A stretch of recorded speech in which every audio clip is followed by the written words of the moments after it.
Hey guys, it's Wendy here, and I've been doing a little personal non-scientific study to see what the most common questions are that parents have about sending diabetes to school. One day last week, I decided to pose the question to my Facebook friends.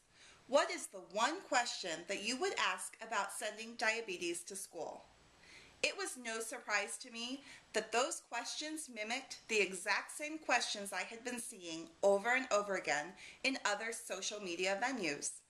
I decided now would be a great time to answer them from our perspective, using the experience that we have and share how we do things. Denise wants to know where we keep our RD supplies. We use a bag that travels back and forth from home to school. This is the same supply bag that we carry with us everywhere we go. It contains all the supplies she needs, from juice boxes to her meter, and she carries it wherever she goes on campus. So if she's going to art, PE, over to the cafeteria, she carries this bag with her. When there's a fire drill or if there should be a lockdown, she would always have access to her supplies because she has the bag with her at all times.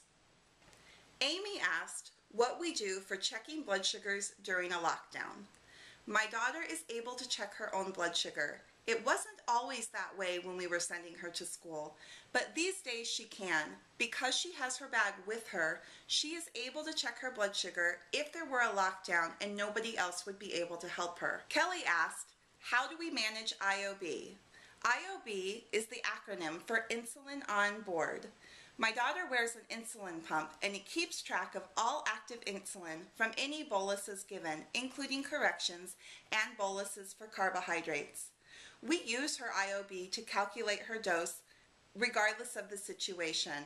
If she's on her way to PE and she needs a correction because she's over 300, we still want the pump to take into consideration her IOB when giving her correction. Same thing with if she's on the lower end.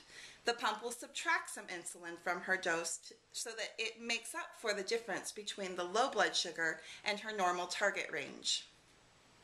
Heather wanted to know if you can keep supplies and meters in multiple places in case classrooms are locked or no one's available. I suppose you could, and we actually did try to do this one year. The problem we kept having is that the test strips would expire or juice boxes would run out in one location, and there was no one keeping tabs on keeping everything stocked. So if she was in one place, we'd find out there wasn't a juice box, and in another place those test strips were expired. I had a great time posing the question and interacting with my friends on Facebook. If I pose one again, please feel free to jump in. You never know, I could be answering it on my next vlog.